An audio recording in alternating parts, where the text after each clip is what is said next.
بسم الله الحمد لله ثم الصلاة والسلام على نبينا محمد صلى الله عليه وسلم أما بعد waxay soo jeedin jiray maadooyinka scientific subjectska gaar ahaan biology iyo chemistry-ga fasalka koowaad ilaa iyo 12aad haddana waxaan bilaabayaa oo maadada biology-ga fasalka 10aad ee dugsiga sare maadada biology-ga fasalka 10aad ee dugsiga sare wuxuu ka kooban yahay ilaa iyo 8 cutub ayuu ka kooban yahay cutubka koowaad waxa aan ku baran doonaa kingdom fungi boqortooyada fungi cutubka labaadna waxaan ku baran doonaa kingdom plantae boqortooyada dhirta cutubka saddexaad waxaan ku baran doonaa nutrition and digestion waa nafaqada iyo dheefshiidkeeda cutubka afraadna waxaan ku baran doonaa transport system in plant dhoofinta nidaamka dhoofinta ee dhirta cutubka shanaad waxaan ku baran doonaa dilayd insha Allah circulatory system habdhiska wareegga dhiigga cutubka lixaad waxaan ku baran doonaa the immune system habdhiska oo difaaca cutubka toddobaad waxaan ku baran doonaa dilayd insha Allah respiratory system habdhiska oo neefmareenka cutubka sideedaad waxaan ku baran doonaa dilayd insha Allah urinary system habdhiska kaadi mareenka insha Allah cutub ayna soo jeedin doonaa iyo 10 insha Allah chapter 1 kingdom fungi cutubka koowaad waxa aan ku baranaynaa boqortooyada fungi waxaa jirto 6 boqortooyo ayaa jirto Romanka waxaan ku soo baranay 3 boqortooyo ayaan ku soo baranay oo kala ah marka kingdom Eubacteria iyo kingdom Archaeobacteria iyo kingdom Protista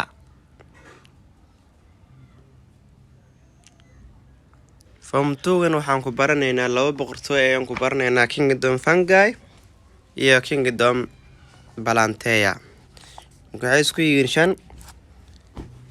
5 boqortooyada kala harta marka galaasyada kale ayaan ku baranaynaa insha Allah fungi marka mostly waa wada aragnaa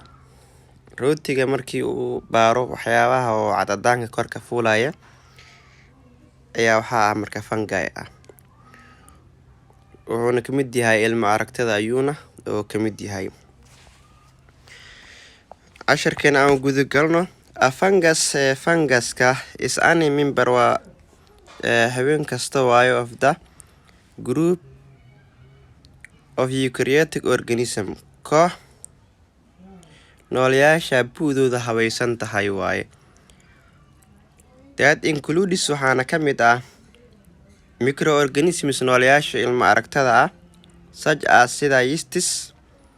noolaha loo yaqaan yeastis iyo molds iyo noolaha loo yaqaano molds waa caarada markii rooti waxyaabaha korka fuulay oo caarada ah waxa loo yaqaanaa molds loo yaqaanaa as well as sidoo kale the more familiar mushroom waa qoyska ugu badan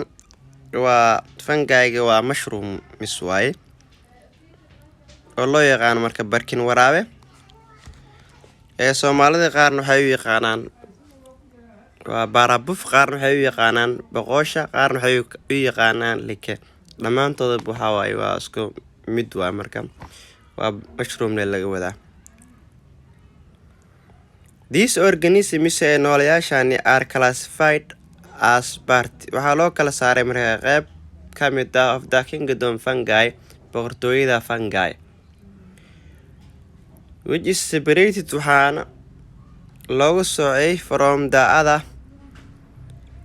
eukaryotic organisms noolayaasha kale ee buudooda habaysan tahay so sidaa daraadeed what makes fungi differ waa maxay waxa ka duway fungi-ga from other eukaryotic organisms ee noolayaasha kale ee buudooda haweysan tahay. hal mar aan ku cirna casharka. A fungus fungi-ga is any member waa xubin kasta waayo of the group of eukaryotic organisms, koox noolayaal ee bu'dooda haweysan tahay waaye. That includes taasoo ka mid ah marka microorganisms noolayaasha ilma aragtada ah such as sida yeastiska oo laga sameeyo mostly leewitida, molds iyo noolahan loo yaqaano molds. Markii rooti waxyaaba carcarada korka fuulaya waxaa loo yaqaana molds loo yaqaana. As well as sidoo kale the more familiar mushrooms qoyska ugu badan waa mushroom waaye oo loo yaqaano marka barkin waraabe oo sidoo kale loo yaqaano barabuf. Soomaalida qaarna waxay u yaqaanaan boqosha, qaarna waxay u yaqaanaan like. These organisms noolayaashani are classified as waxaa loo kala saaray marka as these organisms noolayaashan are classified as parts waxaa loo kala saaray marka qayb ka mid ah of the kingdom fungi ee boqortooyada ee fungi, which is separating waxaa loo kala soocay marka from the other eukaryotic organisms ee noolayaasha kale oo bu'dooda haweysan tahay. So sidaa daraadeed, what makes fungi differ? Waa maxay wax ka dhigaya kala duwanaanshaha from other eukaryotic organisms noolayaasha kale ee bu'dooda haweysan tahay? In this chapter cutubkani you will study waxaan ku daraaseyn doonaa the structure of fungi, qaab dhismeedka fungi, their method of reproduction iyo hab tarameedkooda, and their methods hababkooda of obtaining nutrients ee cuntada ay u helaan. By the end dhamaadka of this chapter ee cutubkani, the students ardayda should be able wayn awoodi karaan to describe waynay qeexi karaan the general characteristics astaamaha guud ahaaneed of fungi ee fungi uu leeyahay. To explain, arday waa inuu sharxi karaa the general structure of fungi, qaab dhismeedka guud ahaaneed ee fungi uu leeyahay. To discuss waa inuu arday ka doodi karaa methods hababka of fungal reproduction ee taranka fungi-ga. To classify, arday waa inuu kala saari karaa